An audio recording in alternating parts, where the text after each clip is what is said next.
My home phone answered Nintendo's old game questions. The phone company assigned Nintendo game support number as my home number many years ago. I moved into a house in Redmond, Washington, home to Microsoft.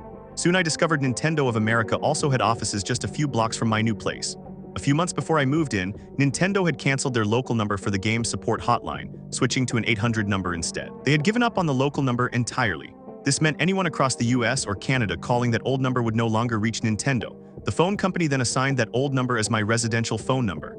As soon as the phone was plugged in, it started ringing off the hook with people calling to get support for a game at all hours of the day and night. I called the phone company, and initially they refused to change the number. They told me company policy was to charge a hefty fee to switch the number, and there was no guarantee it would not be another old business number. I had just moved in, so I did not have the cash for such a thing. Instead of dealing with the endless calls, I decided to pick up the phone and get my petty revenge. First, I would demand a credit card from any caller. I told them to go into mommy purse and pull one out. Then I would have them read the number and name off the card. I never wrote the information down. I just wanted to see what would happen if I asked for it. Sometimes the parents would pick up the phone and start screaming at me, so I started screaming back. I would thank them for the new TV, complain that the card was over the limit, and do anything I felt would entertain me.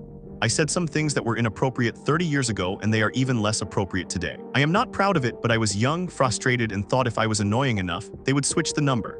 Sure enough, one day I picked up the phone, and it was the local phone company telling me good news. They said they would be updating my number at no cost. I guess more than a few parents called Nintendo demanding I be fired for my behavior on the phone. That is when Nintendo realized I did not work there, and that the phone company had made a mistake by releasing that old phone number.